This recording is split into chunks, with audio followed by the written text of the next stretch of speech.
Hello everyone and welcome back to another one of my ant keeping videos. As I mentioned in the last video, I caught about 35 Camponotus queens of 5 different species during this spring near Cleveland National Forest in my home state, California. Now that some of these queens have workers, I have a chance to document me feeding them for the first time, as well as giving introductions to each species. Now let's get right into it.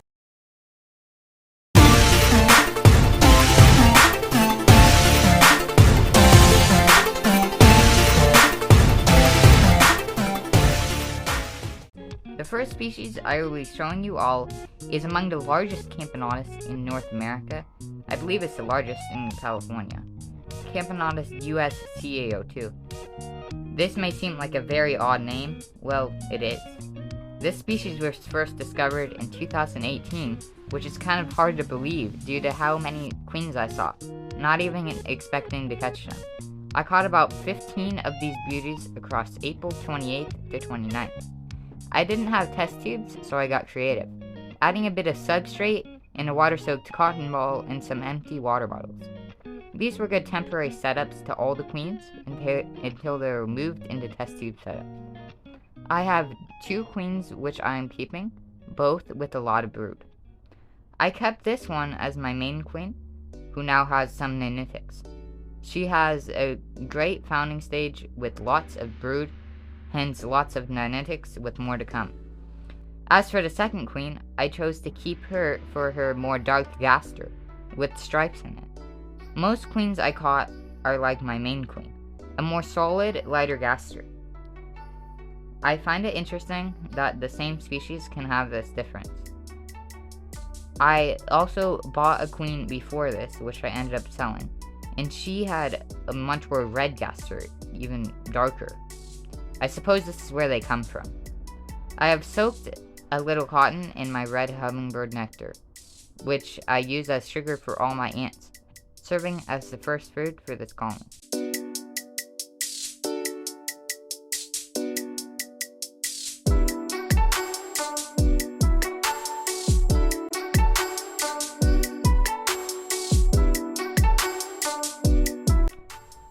The next species is a beautifully colored one, Camponotus asigi. Unlike CA02, these are a much smaller Camponotus, with their nanitics only being about 4 millimeters. I have kept a colony of these before, but have never raised a queen, and the workers of a more developed colony look noticeably bigger than these nanitics, maybe 3 millimeters larger. I have also chosen to keep 2 queens, but I'll only be filming the one in the clear glass test tube, rather than the one who is in plastic one. But that queen was more productive at the start, laying more eggs. She will probably be the one I'll keep, and I move her into a glass test tube later on. These gals I could tell were hungry, with the nanitic biting at the entrance cotton. They also got some perky pet hummingbird nectar.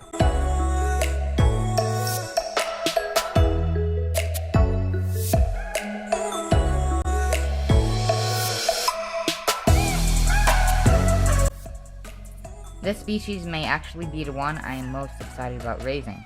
They'll grow a bit quicker than the larger species. Next, I have 3 queens of Camponotus clarithorax, with 1 dual queen colony. I decided to do an experiment with these, putting 2 queens in 1 tube. I have no idea if these gals will keep both their queens, or the workers may kill one. We'll see. The queens are certainly very friendly with each other. I've noticed that they are always close together, and I'm sure they clean each other as well. What some dual queens will do is keep their own brood in a separate pile from their partner.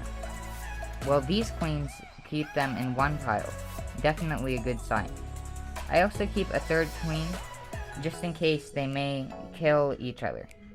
This species is likely bigger than asigi, but still on the smaller side for Camponotus. Wish me luck with the dual queens.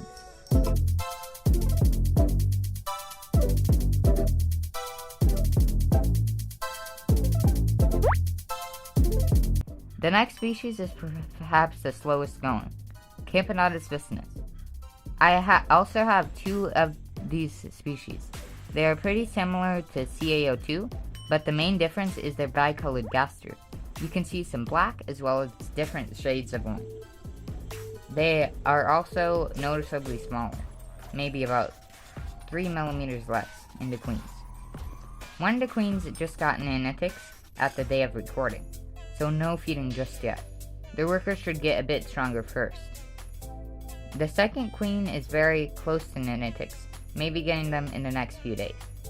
Despite them being slightly smaller, they grow even slower than the CaO2, taking even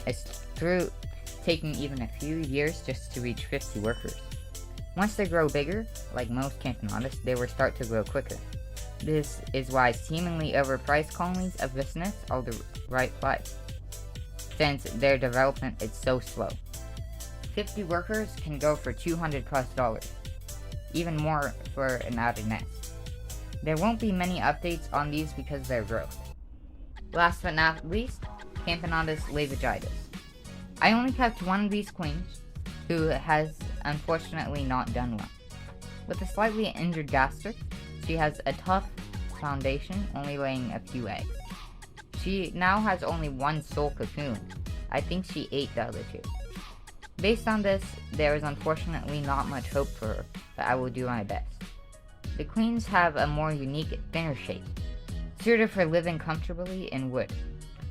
I would have kept another one of them, but I misidentified them as Viscus Black, so I sold all but one. Hope this queen can pull through. That's it for today's video. I will do a live stream on the terrarium as my last one had tech issues. Look out for that, it'll likely be scheduled. See you guys later and peace out.